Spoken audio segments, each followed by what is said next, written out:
we really focused on the distinction between fiction and reality, which is usually attributed to Walid Raad. Many consider that Walid Raad makes fictional stories that he make people believe that are realities and stuff like that. I really think that Walid Raad, even though sometimes he says it like that, but I really don't think that he's into this kind of binary. Many of his interviews and writings, in many of these interviews, he denies that he's really preoccupied with this binary. Now, if you remember last time, you said that the binary fiction reality is really not to be taken as an opposition,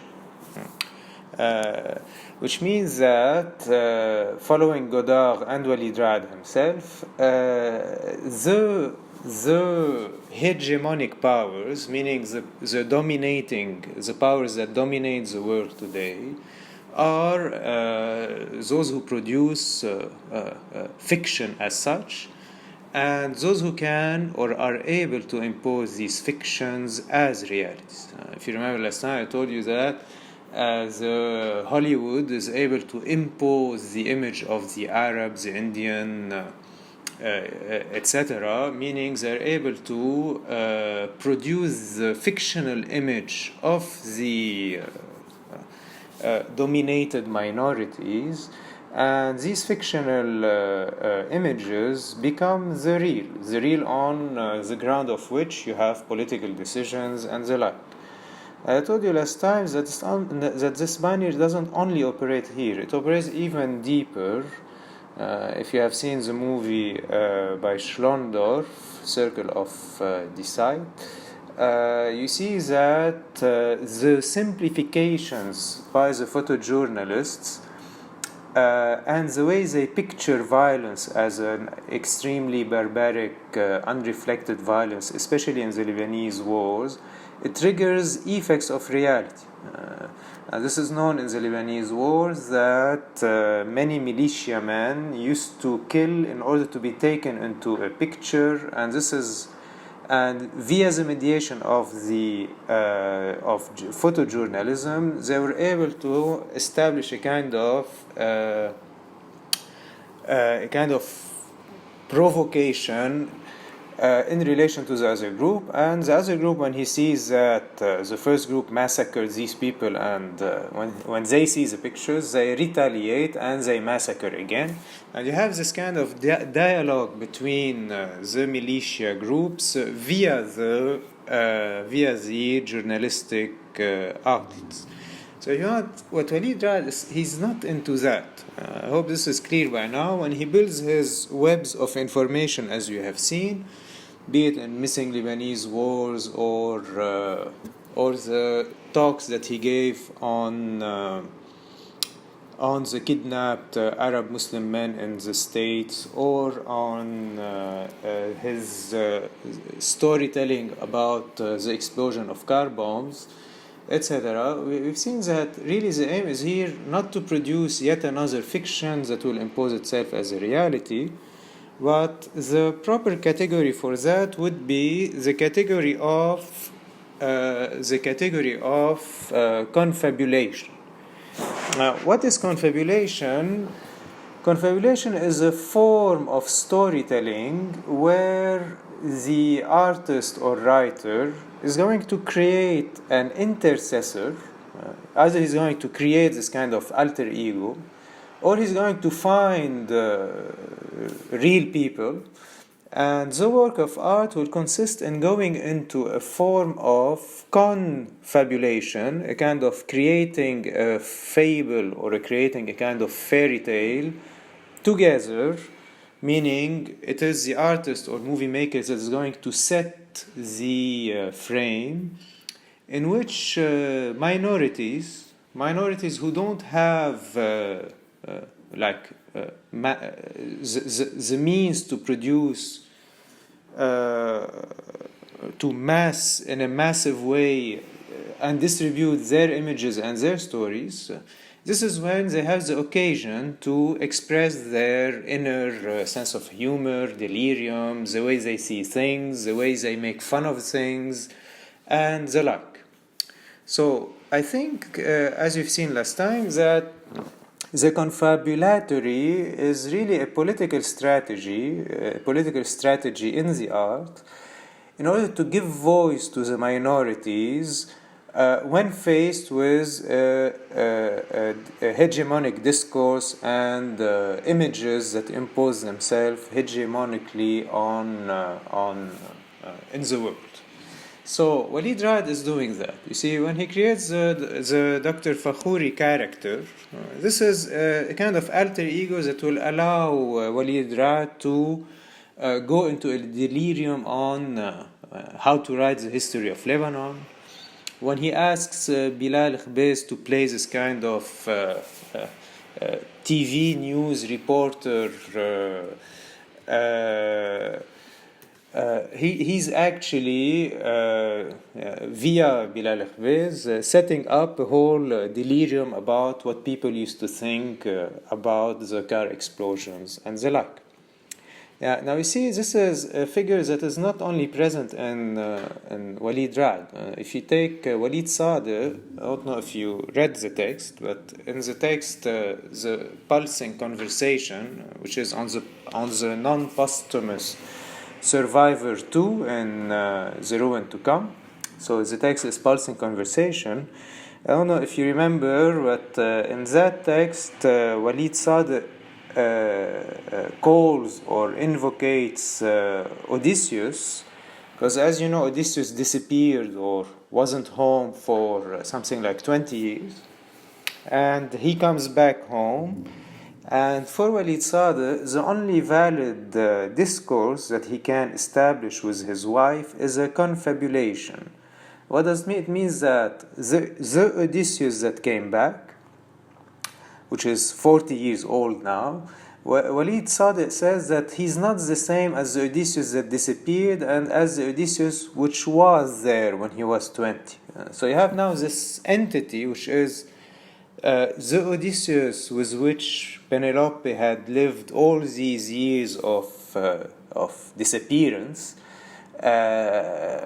needs to now be addressed and cannot be just identified to the returnee, to the Odysseus as a returnee, or to the Odysseus as coming back as he was before he disappeared. And for Walid Sadeh, the crucial moment, the moment that holds in it a kind of promise, a promise for creating another discourse when it comes to the disappeared in this case, was that Odysseus, the returnee, meaning the one who is 40 years old, and Penelope need to go into a confabulation about who Odysseus was during these days and who he is for Penelope. And this kind of recreation is made by Penelope and by Odysseus, which was disguised as Aethon, the old beggar. And the old beggar starts telling her stories about the fact that he met Odysseus. All of this to tell you that the confabulatory goes into these lines.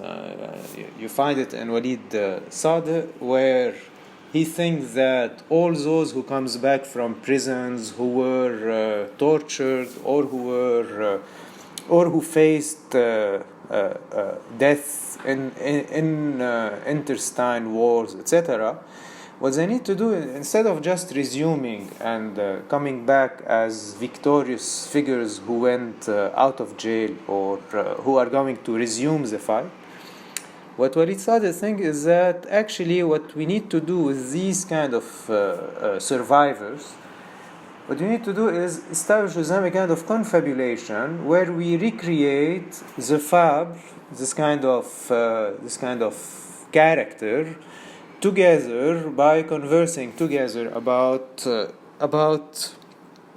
this dimension of the of this kind of excessive dimension where people faced death, torture, and the like.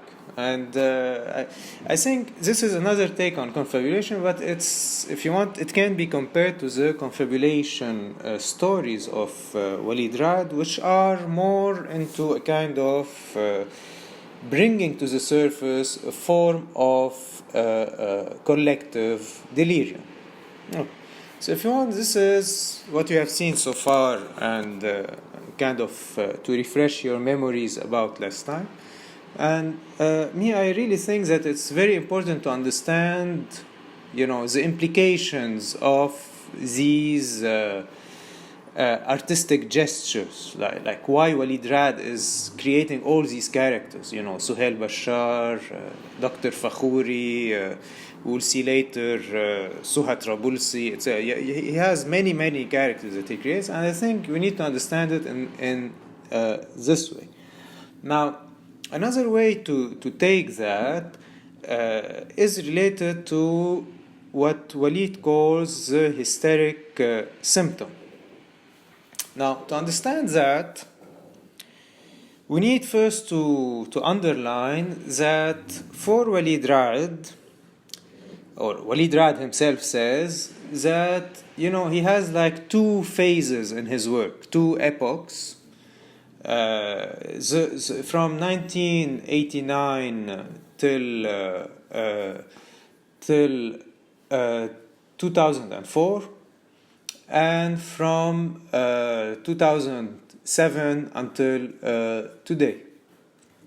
Now, what Walid Raad says is that the Atlas Group, which is the kind of project that we are going to cover today, the Atlas Group conceptuality really gravitated around the notion of trauma and hysteric symptoms.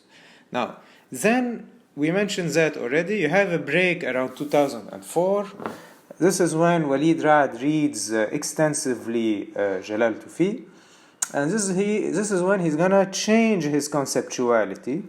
He's going to stop using the language and discourse of trauma and hysteric symptoms, and he's going to move into the language of the withdrawal of tradition past surpassing disaster that we will see next time. We will see in the next audio recording, which concerns the other project, a project that deals with the history of Islamic and Arab art, called The Scratching on Things I Could Disavow. So if you want, in Walid Raad you have these two major projects, the Atlas Group and Scratching on Things. And there's a third project, but is usually associated with the Atlas Group, which is Sweet Talk. So you have only three major projects: Atlas Group, Sweet Talk, and Scratching on Thing I Could Disavow. Now, Sweet Talk is a project that is concerned with documenting Beirut. We've seen already some of it in the Al-Hadath archive, where the object was to document to document practically whatever can be documented from Beirut, and the difficulties that such an endeavor faces. Okay, now, so for today, the Atlas Group has gravitates around this notion of a hysteric symptom. Now, what's interesting is that in a talk with Jalal Toufi, you have the link of the talk in the notes, in a footnote in the notes. So you can listen to it if you wish. So in a talk with Jalal Toufi, Raad mentions clearly that actually what drew him to the notions of trauma, hysteric symptoms, and the like, wasn't the war per se. Actually, he got interested in these notions because one day, and here he recalls a kind of personal event. One day he was sitting with his siblings, brother and sister, and he was recalling a memory about something that happened with him when he was a child. And when he recalled that memory, his brother and sister told him that actually he's mistaken, And actually, he's not the one who did that. Actually, it's his brother who did that. And what he's recalling, he's attributing it to himself, while actually it's something that someone else did. And Walid Raad was really puzzled by that. He was puzzled by the fact that our memories can disguise to such an extent what happened, to the extent that we are convinced that this is what happened, while actually something else, something totally different, is what really happened.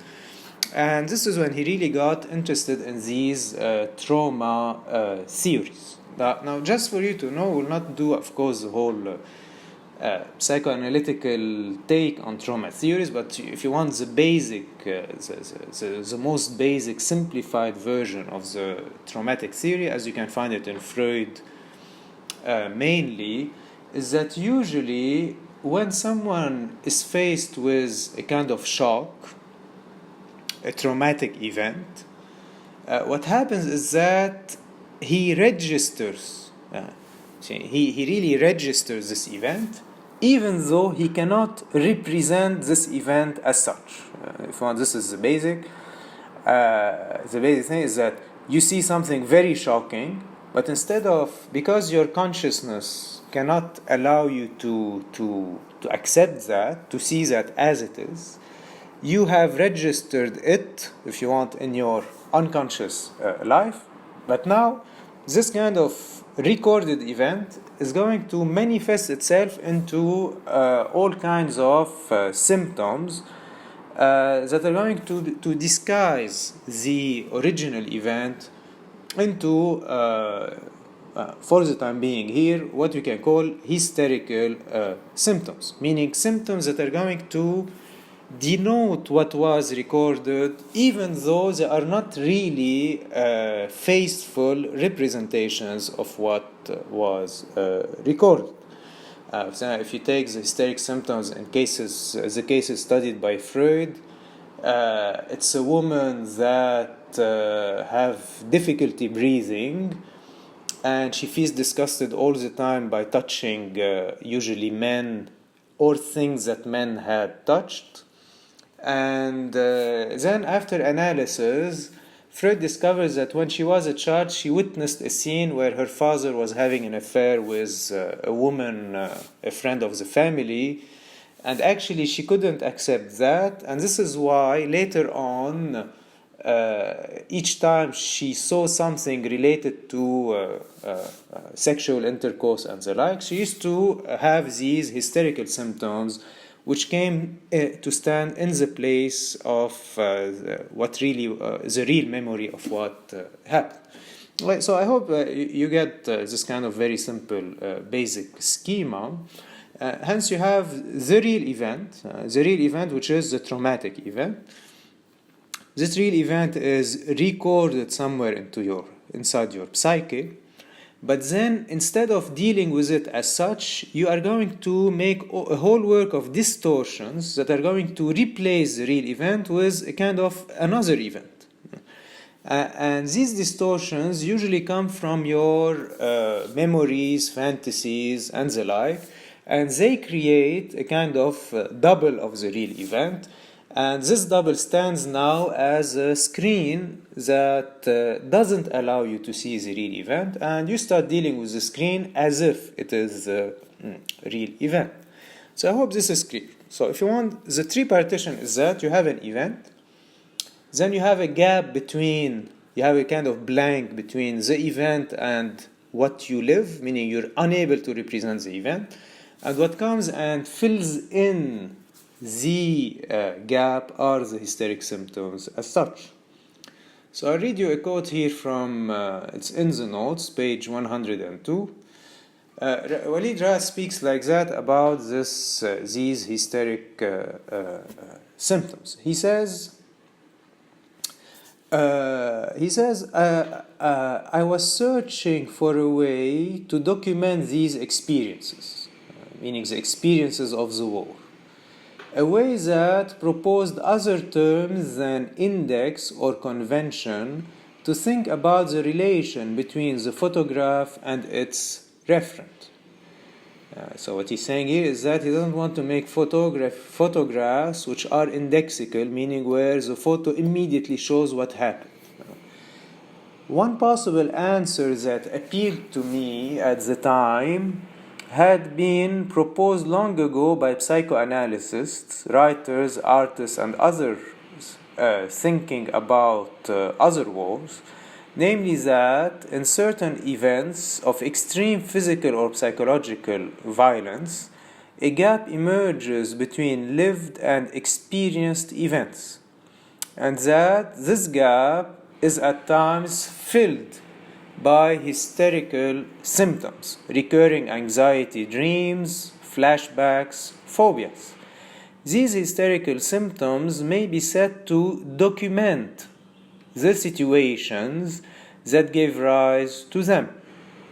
But they document them in a particular manner in that they are, in many cases, based on fantasies, personal and or collective, rather than being a historical index of what was lived. So I hope you're seeing here what he's saying. He's saying that the document he's producing, we'll see many documents soon in the Atlas group. These documents document what really happened, but instead of being indexical, meaning faithful to what happened, they are distorted with the fantasies, and memories of, be it collective or personal fantasies.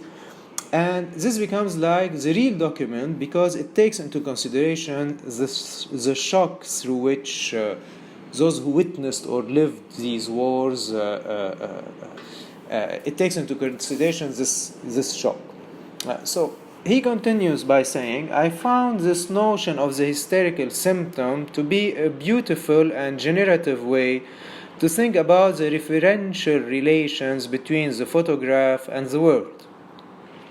And I wanted to see whether this notion could inform documentary practice in Lebanon.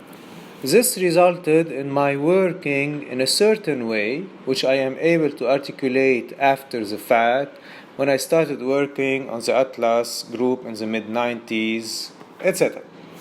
So you see, this is what Walid Raad is saying. What he's saying is that you have these, the Lebanese wars with all the, like a plethora of events that happened in the Lebanese wars. And then the whole question is, how do you make photographs or how do you make artworks that can really document that? I hope by now his criticism of indexical photojournalism, by now it's clear. You don't just go and take pictures and say, look at the barbarians, look at the horror, look at the massacres. This would be the indexical. Now what Walid Raad is saying is that no, what we need to do is that when you're faced with that, in reality, your fantasies, memories, etc., are going to substitute to the real event another image, another picture of the real event, which would be, in that case, the real image of the event, because it will take into consideration the traumatic or the fact that those documenting these events went through a trauma and hence are doing a work of substitution. Okay. He concludes, Walid Raad, by saying, like hysterical symptoms, the events depicted are not attached to memories of actual events, but to fantasies, mine and others, erected on the basis of memories. See, and this is really like typical in the trauma theory. Trauma theory, you have, as mentioned, the example by Freud. You have other examples. The most known one is the traumatic originary scene where the child sees his parents having sex, or when he fantasizes that someone is making sexual advances to him, and in this case, these fantasies also provoke the construction of hysterical symptoms. So you see here he's introducing a kind of nuance on that.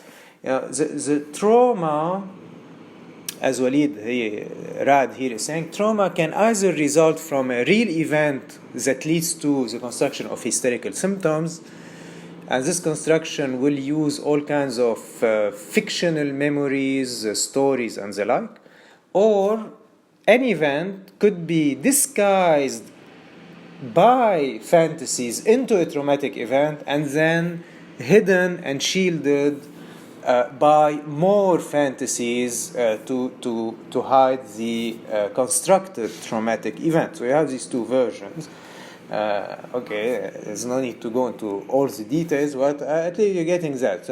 Because, in Freud, in the psychoanalytical theory, sometimes you get traumatized as a child because you believe your fantasies. So, and this is reported by Freud, you think, for example, that your father or your mother are molesting you, or an uncle, or I don't know who, and you really, actually, this event was not happening, but in your fantasy, this is what they were doing, or in your fantasies, they were awful people, and then you need another fantasy to protect you from the traumatic effects of the first fantasy. And here you can complexify that as much as you want. The structure, I think, remains the same. The structure remains the same, meaning that at the end of the day, you have a traumatic situation, be it real or itself constructed, and then what you produce as the official version, meaning the version that your consciousness can access, is actually hystericization, is actually a phantasmagorical construction that allows you to document while keeping away this kind of traumatic substance. Okay, so I hope this is more or less clear on the story of the hysterical symptom.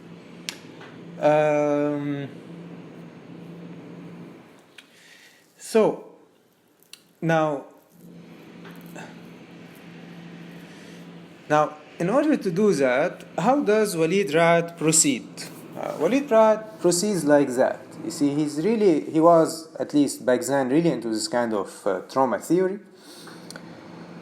And Walid Raad proceeds like that. He says, when I was, for example, in Beirut, and he was here during the war, when I used to go, around with my camera, something used to catch my attention. I used to take pictures. Now he says, really, I used to take pictures of everything that I used to find interesting, attracting, a bit bizarre, or whatever. And if you want, these are what he calls the seeds. The seeds are what? These are the documents, which are not yet the documents of the Atlas group, but photos that he takes. He takes the photo of a car, of a dentist sign. He takes a photo of flowers, of a watermelon, whatever he takes photos of. And then he says that for him, these are loaded. What does it mean they are loaded? It means that for him, they're not just what they seem they are, because they're already part of the hystericization. They already, they are the beginning of the hysterical construction. But for him to achieve to reach really the full power of this hysterical construction, he needed a kind of fertile ground where these seeds are going to be developed. So he takes, let's say, compulsively, he takes photos of the sunset, or of doctor signs, or he cuts compulsively things from the newspaper, which are the photos of the horses. All these things that you see, which are the raw material. Now, really, these are for Walid Raad like seeds, meaning he just takes them. He doesn't know yet what he was going to do with that. And then he said that he needed a fertile space from where these things are going to germinate and become the documents of the traumatic events that they were pointing to, and that they were in a way pointing to in a kind of very, very larval state. So he puts it like that. He says, these situations and objects seemed loaded to me, but also symptomatic of particular modes of experience. But I was also convinced that these objects and situations had presented themselves to me in seed form, and that I needed to create a particular conceptual and formal ground in order for them to germinate and become manifest. The Atlas group became this ground. So I hope now you understand the kind of what the Atlas group is for. Is that you had all these seeds, all these photos that Walid Raad took, and then the Atlas group with the machinery of the intercessors, fabulation, and the like, was the kind of soil where these seeds flourished. And you have seen the flourishing of some of these seeds with missing Lebanese wars, where via the character of Dr. Fakhouri, we have seen the whole delirium that Walid Raad was able to build with these photographies of race horses, and how he's able to really develop this whole kind of counter discourse on the Lebanese wars. So just to conclude and to give you this, if you want, really the motivation and the conceptual framework of the Atlas Group as a project, if you want, the whole project deals with that. So to recapitulate, hence, you have this kind of three sequences that repeats, which are almost sharing the same structure. You have traumatic events, then fantasies that are going to disguise these traumatic events, which gives you hysteric documents, which are really what Walid Raad is aiming to produce. Or, if you want, you have now seeds that you put in the context of the Atlas group, which is a kind of phantasmagorical context, and this gives you the flourishing of these seeds into hysterical documents. The third version that you have seen already is that you have the Lebanese wars, which are considered to be an abstract object. And once this abstract object is determined by the hysterical documents that were produced in the Atlas group, this gives you a concrete object of what the Lebanese wars are for those living these wars. And this concrete object, as we have seen already during the sessions on imperialism and colonialism, these concrete objects, meaning to see the war via the lens of the hysteric documents of Walid Raad, is a way to counter the hegemony and the imposed discourses of the Western photojournalism and Western cliches on the Lebanese war. Okay, so I hope the general move is clear for the Atlas group. So now I hope you will open the website, because I'm gonna go through a survey. I think it's important that you see these works. So please open the website, the Atlas Group 1989.org. It's a newly refurbished website by Walid Raad. So you have a lot of works there with videos. I hope you'll be able to see them. If your connection is good, you're supposed to be able to see the videos too. And you have practically everything related to the Atlas group. Now, so I'm going to go into a kind of presentation of these works, and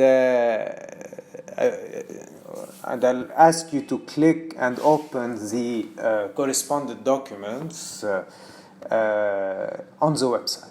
If you want, I divided all of these documents and artistic works into different chapters. And the first chapter, I think, is colonialism and imperialism, that you have dealt with extensively, like that you already have seen with the Bashar tapes. If you take the Bashar tapes, on the website, it's hostage, the Bashar tapes. So if you click on it, you will have a description of the project and videos, images, and whatever you need in order to watch this work. We have seen this video already in class. It's the video that you have seen in class with a bit more pictures and a description of the Bashar tapes. So I remind you that the Bashar tapes is one of the works that really is in a kind of direct dialogue with the thesis of Walid Raad. In the Bashar tapes, Walid Raad practically condensates his whole criticism of the Western gaze on the Western hostage crisis, and he makes this kind of parody, this kind of counter discourse related to that.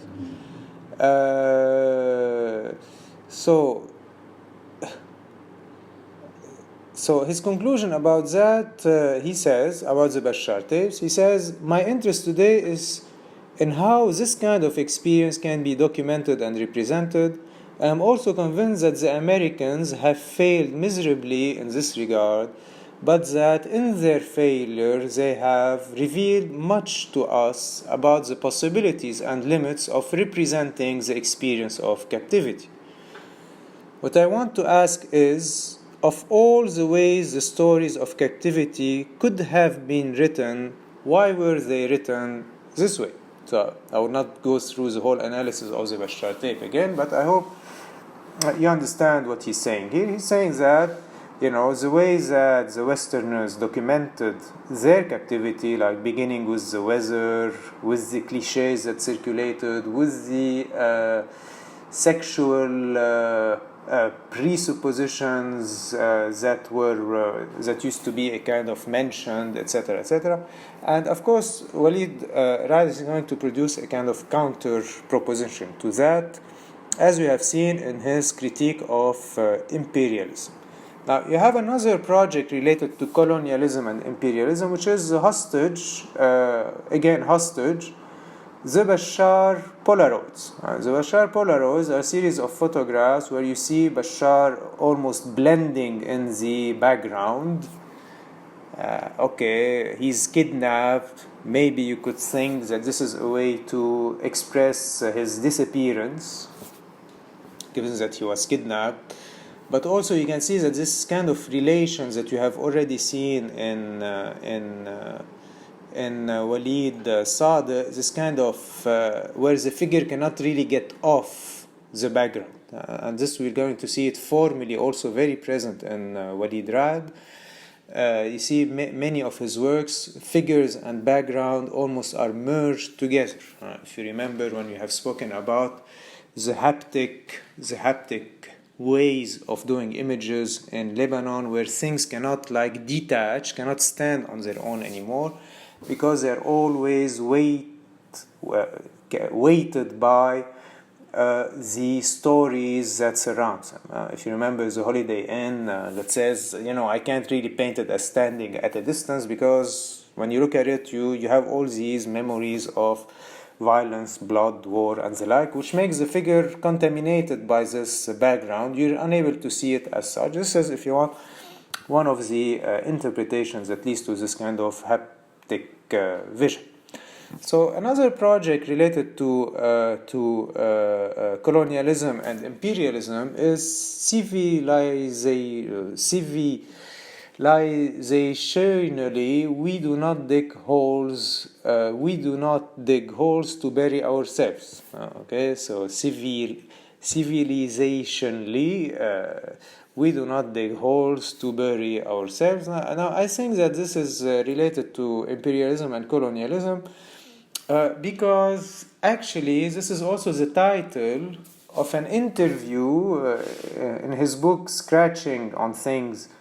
Walid Raad made an interview with Bashar, with Suhail Bashar, meaning the Bashar of the Bashar tapes, entitled "Civilizationally We Do Not Dig Holes." Now, if you click on that title on the website, here on the website, it's not the interview with Bashar. You always have this kind of things with Walid Raad, the same title that moves into different works.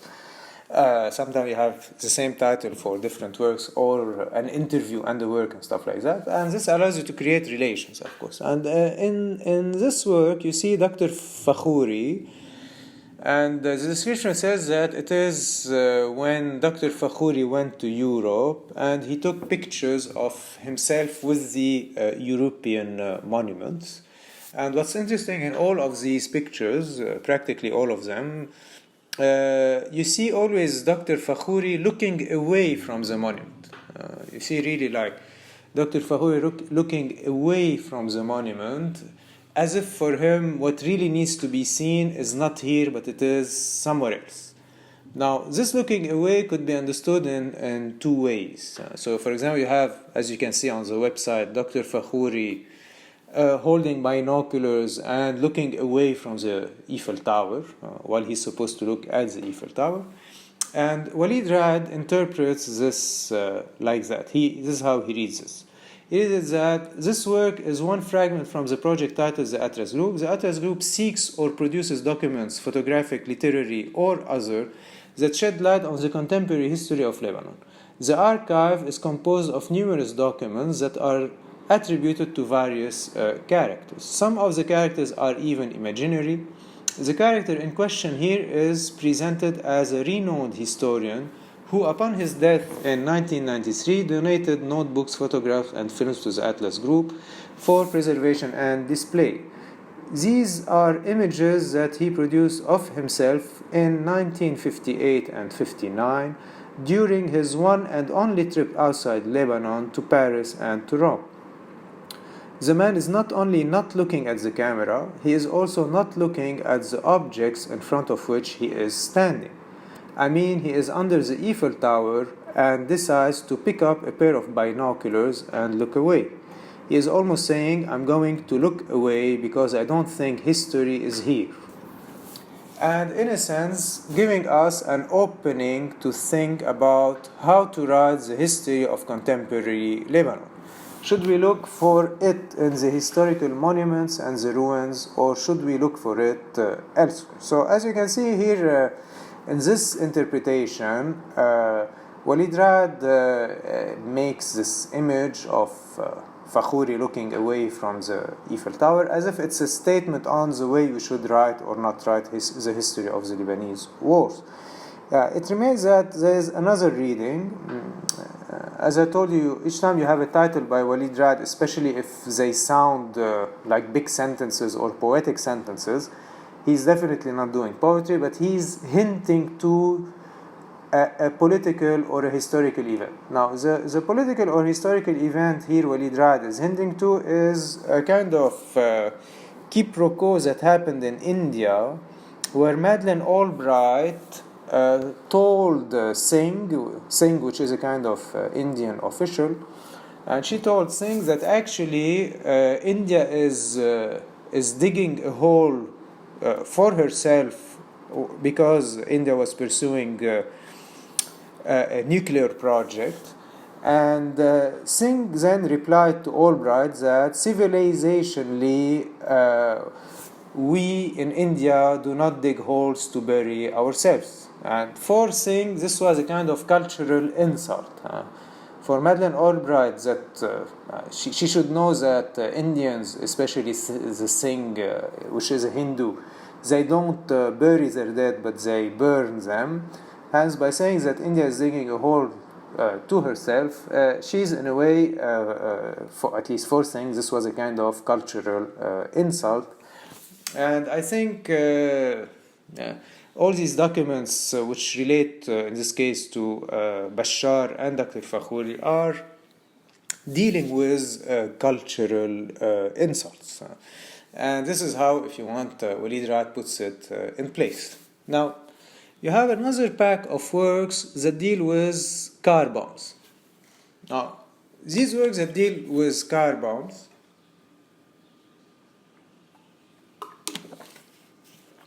Now, you have already seen, the performance lecture I hope you've already seen it, but you see, Walid Raad really reflected and documented the car bomb thing. For example, one of his reflections is that car bombs actually not only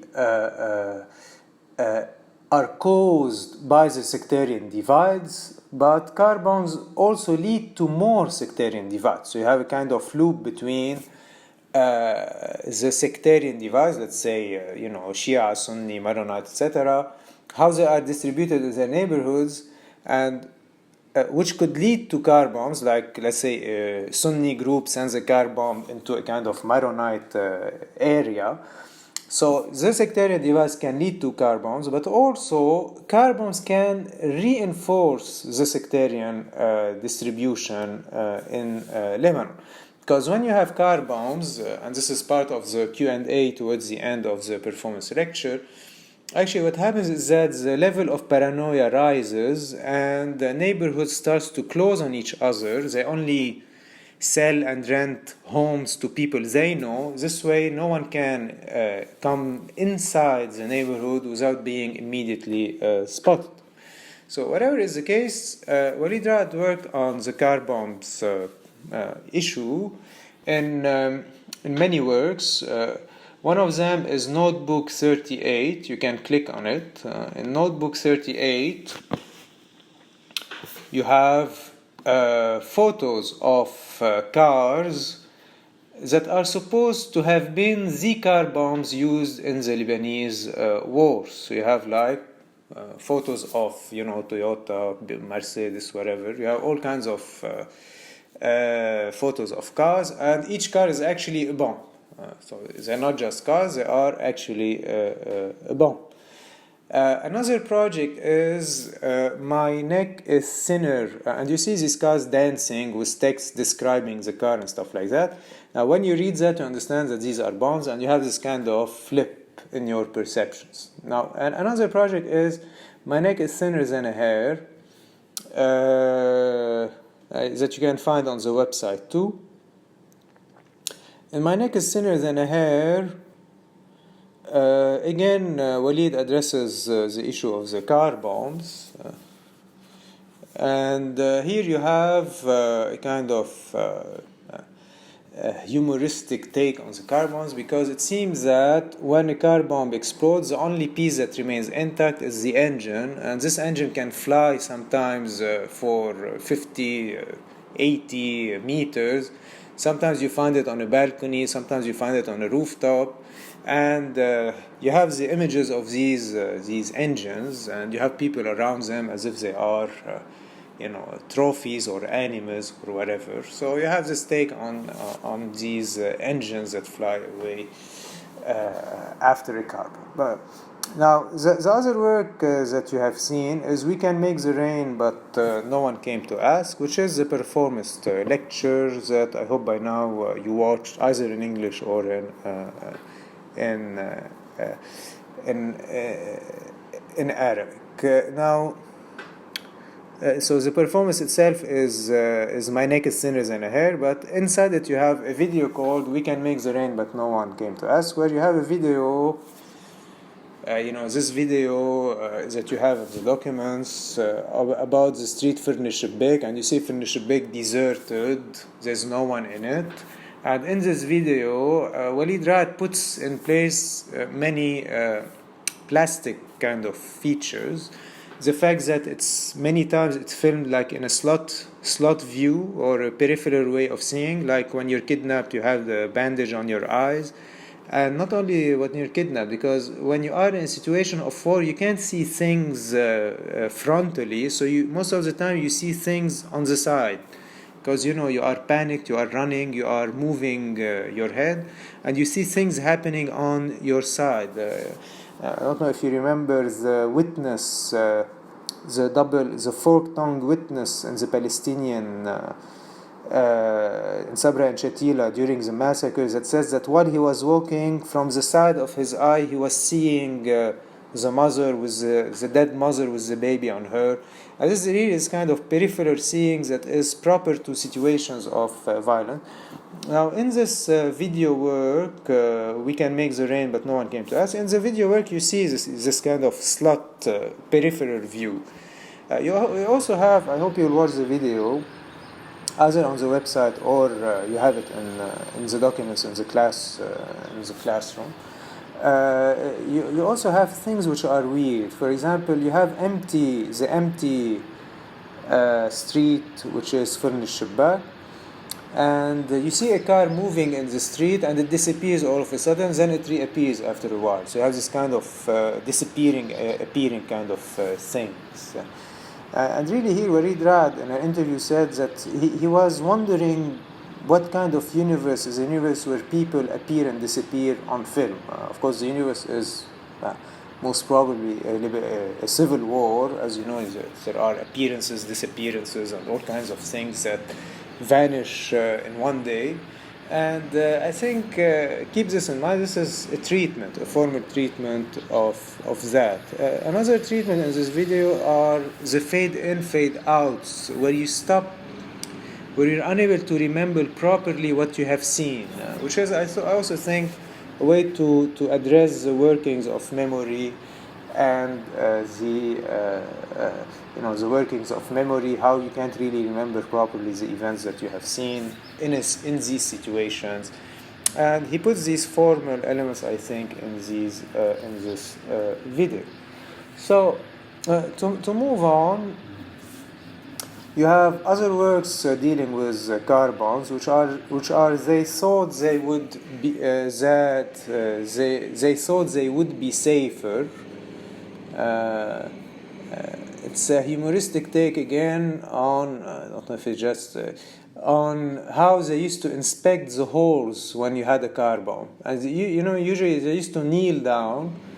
And this is why I think, it's not in Walid Raad's quotes, I think it's a way to put together this kneeling down towards the hole of a car bomb and the kneeling down that the carpet merchants do, when they kneel down to show you how the carpet is.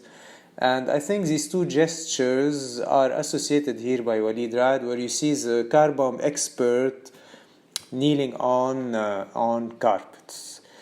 The last one related to car bombs is I was overcome by a panic at the thought that they might be right.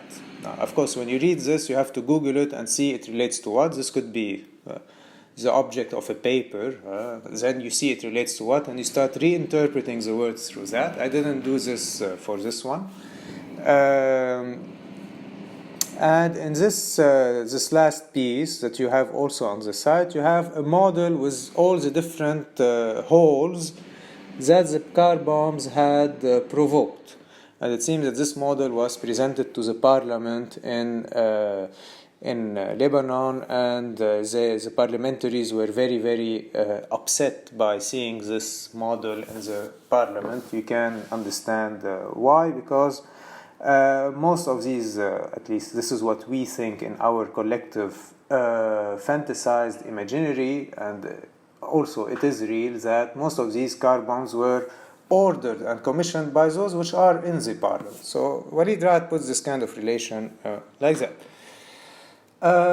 So to move to another pack of works deals with the end of the war. Now, the end of the war is really something for those who lived the war. I remember that each a while they used to announce the end of the war. So when after the assassination of Jmail, of Bashir Jmail, they saw that with the election of Amin Jmail it was over, and it wasn't over. And the same happened. The same happened when the Palestinian left. They thought it's the end of the war, but it wasn't the end of the war. So in the Lebanese wars, you always had these kind of recurrent ends of the wars.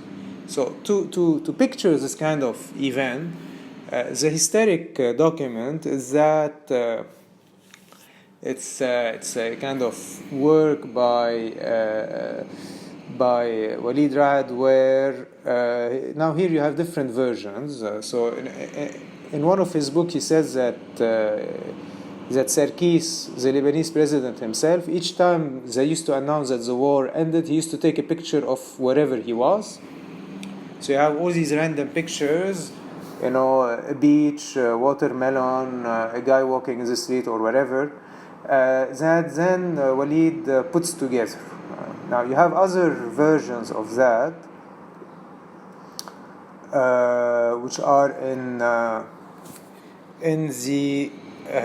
on the website. It's Miraculous Beginning and No Illness Was Here or There, where this time the project is attributed to Dr. Fakhouri, who was to take a picture of each time the war ended, and associated with another picture. I'll not go into the details, you can read the description. And a last one related to that is Le Livre d'Or, also on the website. It's notebook 57, where you have this kind of images of doctors' signs. So, the next kind of title is These with Bullets and War Weapons. Now, in the book Scratching on Things I Could Disavow, you have a project with Kolbowski. You will have some of the images uploaded on the documents on the box, because this is not in the website. And in the book, you see actually people making love in photographs with bullets standing beneath the picture, as if evoking the male sexual organ. And you have this kind of montage between bullets and love, in this case. And actually, Kolbowski made people replay the scenes of Hiroshima Mon Amour. So you see, it's becoming a bit complex. So actually, these pictures are not just about people making love or in an intimate kind of setup. It is actually a reenactment of these love scenes after the destruction of Hiroshima, to which Raad contributed by associating pictures of bullets. Now we'll see a bit this kind of montage, bullet love images, because he did it also in another project where it was exhibited in Amman, Jordan, where you see huge photographs of weapons, of bullets and bazooka shells and stuff like that. And actually, when you look at it from a distance, you say, Walid Raad, he deals with Lebanese wars, so of course he's going to show us bullets and stuff like that. But when you go closer, you see that actually above each bullet it's written that it's a gift. For example, this bullet is a gift from my sister, this bazooka shell is a gift from my uncle, and stuff like that. And actually you see here this kind of reversal between war and something which is not war, which is something civil. We can call it something civil or something that pertains to the time of peace. And I think this boundary, as I'll explain soon, is crucial in understanding the constructive scheme when it comes to the images of Walid Raad. Now, other works that I think mobilize the same conceptuality, this kind of border between civil and war, are, let's be honest, The Weather Helped, which is actually, you can see it on the website.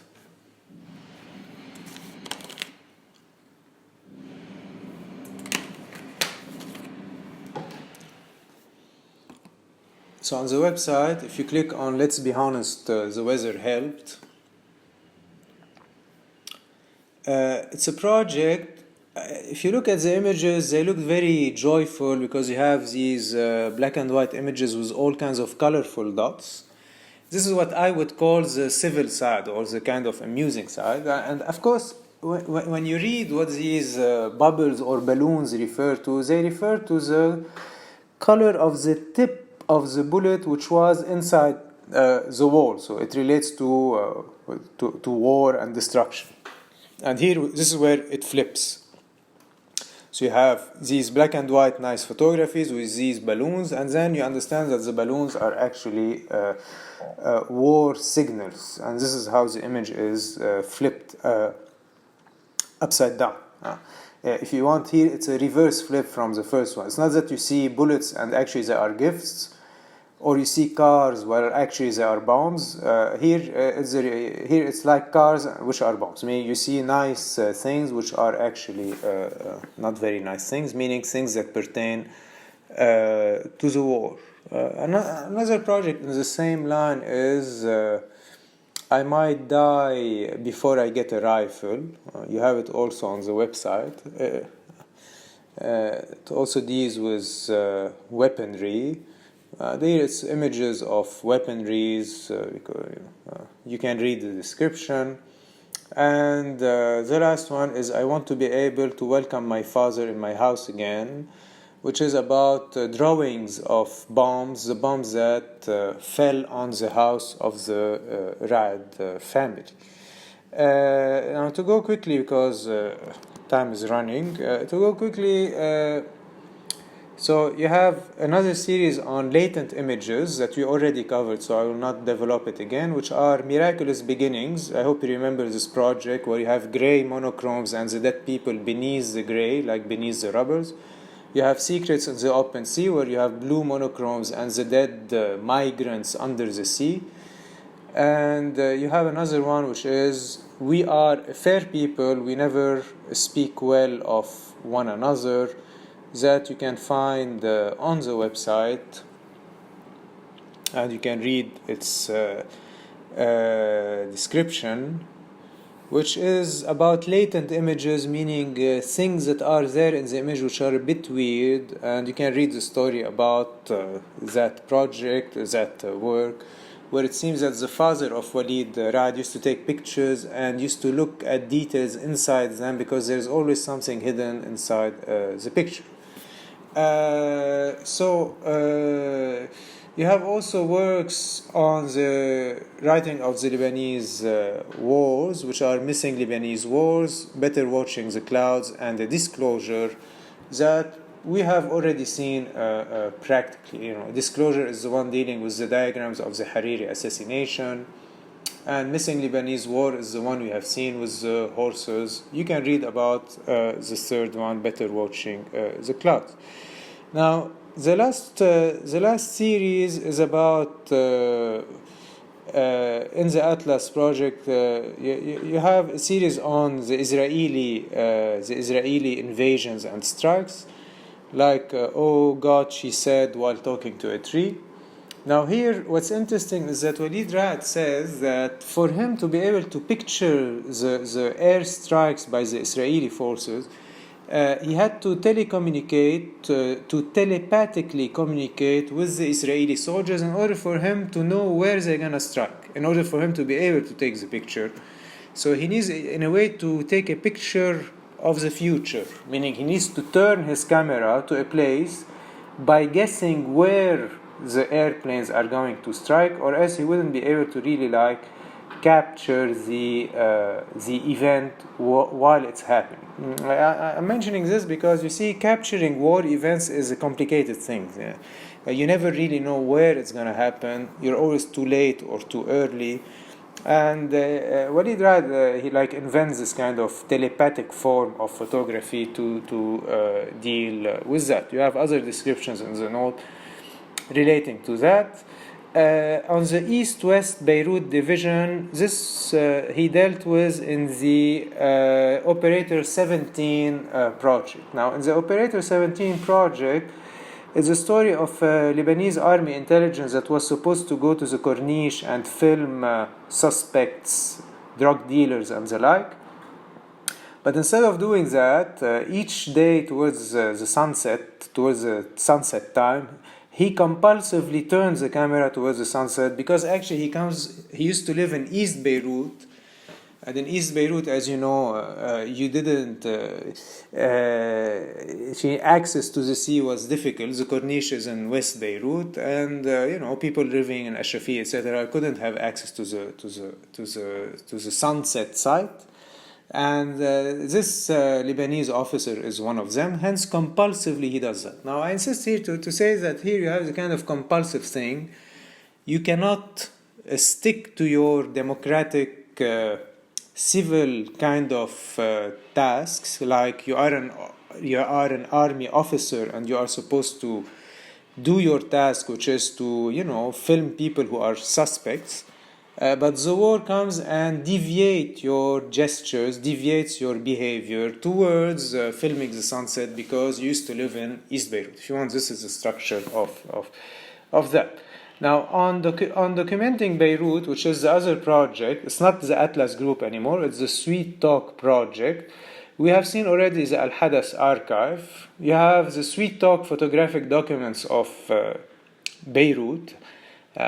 Which are also we have seen it with Alain Gilbert and the Resurrection of Tradition, and then you have Sweet Talk Commission Beirut, where you have images of Solidaire and recently Walid Raad. I hope you'll watch the video. If you Google Sweet Talk Commission Beirut, you see a beautiful video, maybe I'll try to upload it, of when Solidaire used to destroy the buildings before the reconstruction. And here you have like a panoramic arabesque of buildings being destroyed in a kind of looped version.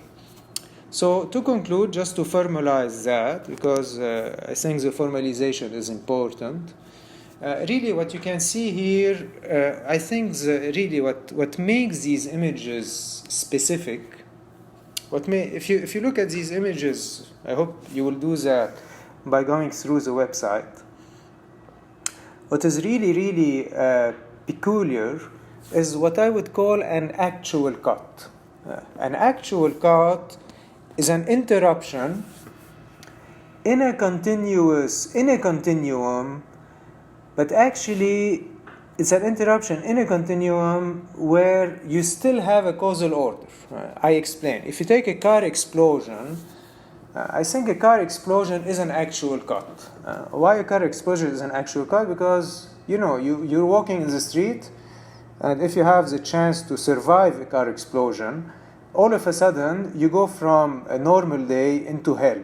All of a sudden, you were walking in the street, and next thing you remember, everything is on fire, it's chaos, people are covered with blood, and this jump really happens in one hit. Now, this is what we can call an actual cut. I give you other examples of actual cuts. For example, a friend told me that he was going to the Bekaa. Actually, he witnessed that, and at the times where you had frictions between Daesh and Hezbollah, it seems that Daesh used to send car explosions to areas where you had the Hezbollah, and at one point there's a checkpoint by people from Zeweka, I think on the Hezbollah side. And they stop the car, and they suspect one of the men to be a Sunni, i.e. Against them. And the man on the checkpoint, he goes mad, and he starts beating this supposed to be a Sunni man. The thing is that while he's beating him, one of the friends of the Sunni guy, of the supposed Sunni guy, shows him the ID of the guy, which turned out to be, I think, a Maronite. And all of a sudden, the man stops the beating and he becomes very friendly. And actually, he invites the guy that he was beating to lunch, and then he gives him gifts and stuff like that. And this is what I think is an actual cut too, meaning you really jump all of a sudden in a kind of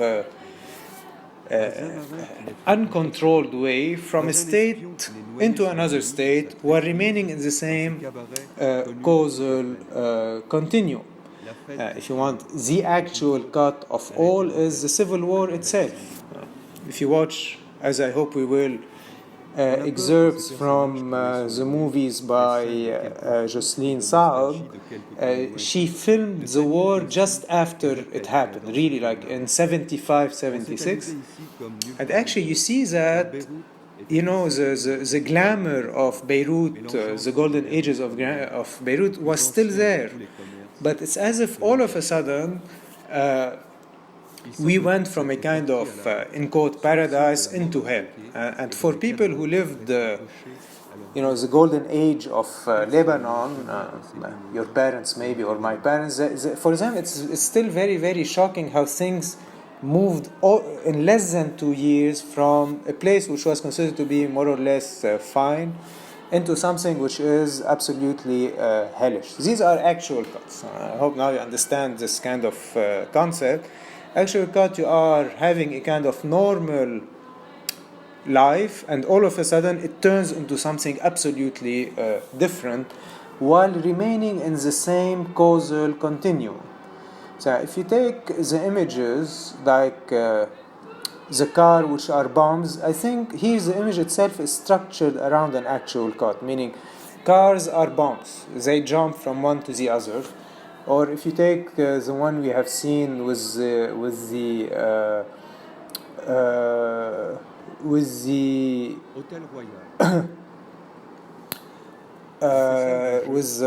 balloons, colored balloons, this is also a form of actual cut, etc. So you have these flips. Now, the actual cut can be itself what makes a montage. If you take Secrets in the Open Sea, you know, the blue monochromes associated to dead people, this is here an actual cut where you put two things which are opposed together. The same goes for in the video My Neck is Thinner Than a Hair, where cars disappear in the image all of a sudden and reappear all of a sudden. All of these are, if you want, part of this concept of the actual cuts. The last one is that you have obsessive cuts. Now, obsessive cuts is like the sunsets in If Only I Could Weep. The operator 17 that turns his camera. And here you have really like cuts on the same images. You see sunsets over and over and over again. And in this case, you see how when you are in situations of, when you have violent cuts, one of the forms it takes is the actual way of cutting. Now you see, actual cuts are not rational cuts nor irrational cuts. I will expand on this more, most probably next time or during the semester. But just for you to know, a rational cut is when the images follow the order of the concept, meaning the normal order. What does it mean? That in a rational cut, if you take the most basic Hollywood movie, you open the door, you slam the door, and then you are in the street, and then cut, you are in the office. Now, here you have what you call a rational cut, because the order of the images is following the normal order of events, or the way we understand the word, which is to go to work, you are at home, then in the street, then you are at work. You see, in an actual cut, you would be in your home, you go in the street supposedly to go to your office, and all of a sudden you see everything in flame and people which are dead, half dead, walking in the street. Here you jump into another dimension while you are part of the same sequence. Now, why am I insisting on while you are part of the same sequence? Because you have another form of cut, which is what you call the irrational cut.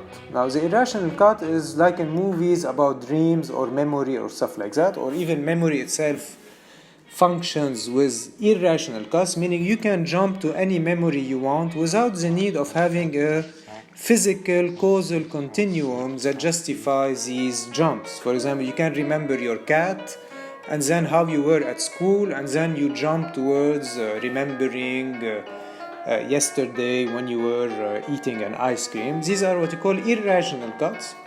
And irrational cuts are usually expressive of a power, meaning something like memory, dreams.